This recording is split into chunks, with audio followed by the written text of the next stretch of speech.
Close your eyes. Yes, I know it's weird to start a video with close your eyes. Just work with me for a minute. Close your eyes and envision with me your favorite spot on the planet. Maybe it's a tropical vacation your family took one time, or the mountains. Maybe you're a hiking bro. Someone's thinking about a dream coffee shop right now for sure. Maybe it's just your own space, your own room.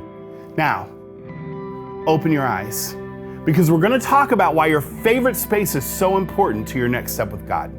Stay tuned, because at the end of this video, we're gonna give you 3 ways to build your perfect space if you don't already have one. And if you do, those tips are gonna help you rehab it, because Chip and Joanna ain't got nothing on us. And listen, you don't wanna miss a single episode of this series. We're talking about how to take care of the most important part of you, your soul. So subscribe right now so you know when the next episode drops.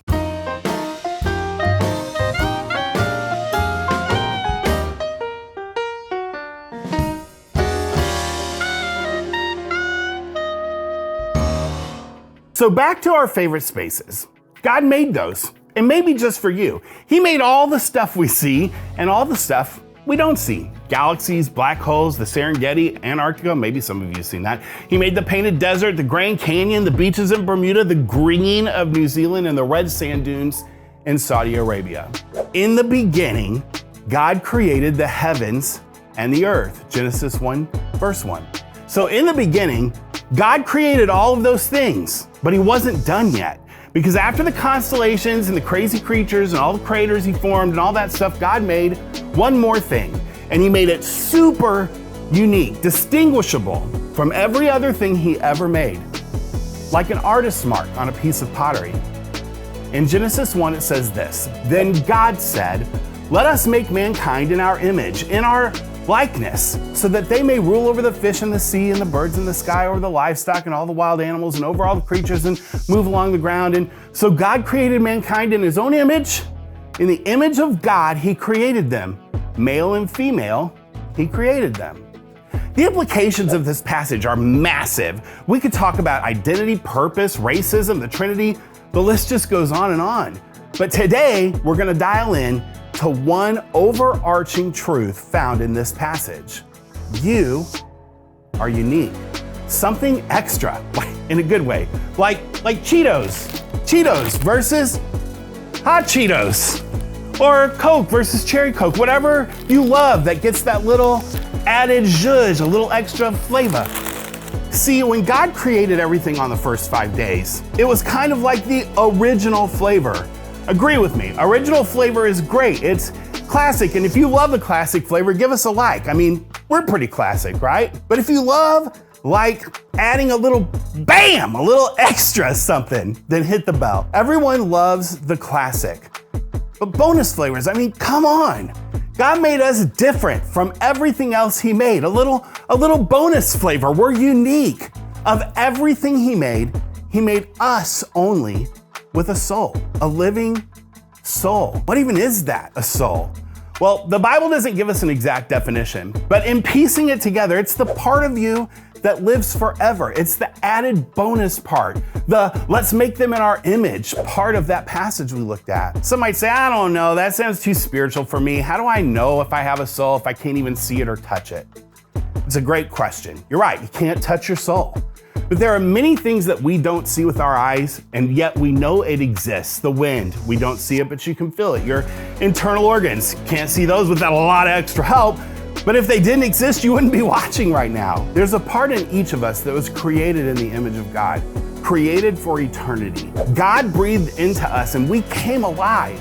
It's in Genesis 2. It's the very bonus flavor that God is adding to every human, everyone that ever existed and everyone to come. After all his creative work was done, God took a break, and he called the break a Sabbath. The word Sabbath simply means rest. Did God rest because he was tired? No, he's not like that. He's all powerful. He doesn't need a nap. God rested because he was finished, not because he was tired. And he rested because he knew we'd need an example of how to do this thing down here. We're engaged in constant activity, from baseball to honor roll to family commitments to after school jobs to college applications. We're in a land of really tired people. But in order to keep our souls healthy, we need Sabbath rest. an intentional break to recharge our souls. It's a part of us that's inextricably connected to God. Rest, done intentionally, can help us connect with God. And when we refuse to build some margin in our lives or give our souls a Sabbath rest, things get messy, complicated, tired. And God knew that, so He showed us Sabbath. It's no surprise that a lot of us think about a beautiful, restful place often in nature when we're thinking about our favorite places. God created a garden in the beginning. Look it up, Genesis 2. So often, a really good way to rest and recharge the soul is to spend some time in nature. Go to the park, hike a trail, climb a tree, sit on the edge of a lake. There's often something in us that just rejuvenates when we're outside.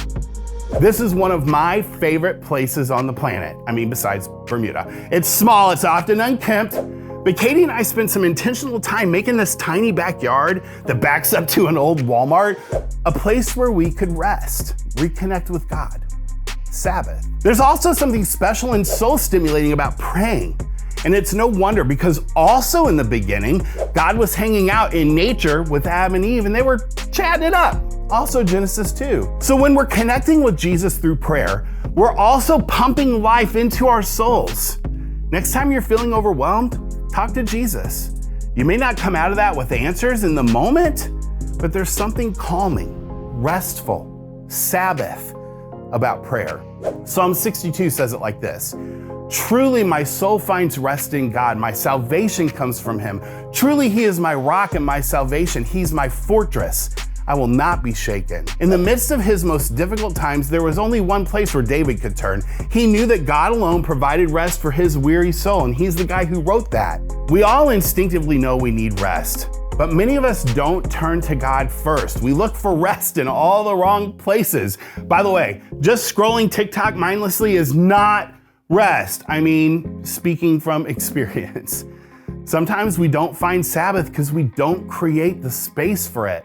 I told you at the beginning of this video we were going to give you 3 ways to rehab your space to be Sabbath forward. First, schedule it. God scheduled His work time, those first 6 days, and then He scheduled His rest, the 7th day. If your schedule is so packed you can't do that, then you need to consider offloading some of your stuff. Sabbath rarely happens in our packed schedules if we don't intentionally plan for it. Next, design a specific spot. Sabbath doesn't always have to happen in those spaces, but it sure helps to have those. I have 2. I showed you my patio earlier. The other is my den. I have a specific chair set in a specific space in a room that has very little distraction. No television, nothing to see. I feel like I should be doing something like laundry or dishes, and it's where my Bible is always close. And then finally, and I think this is the most difficult part of tending our souls, pour it all out and plan for that. Journal if that's your thing. If you empty your worries through art, then make sure your art supplies are close by. If nature is your way, then make sure you've built this space outdoors or set up by a window so you can look at God's creation. Plan to empty your soul out to Jesus. And here's the truth for today. You are unique, and the part of you that God created to connect with Him will only and ever be satisfied and at rest when you make intentional time to reconnect with Him. Church, connect group, even Bible studies with friends are wonderful, but they don't satisfy the soul's requirement for Sabbath. Personal time with God does that. You are unique. The part of you that God created to connect with Him will only and ever be satisfied and at rest when you make intentional time to reconnect with Him.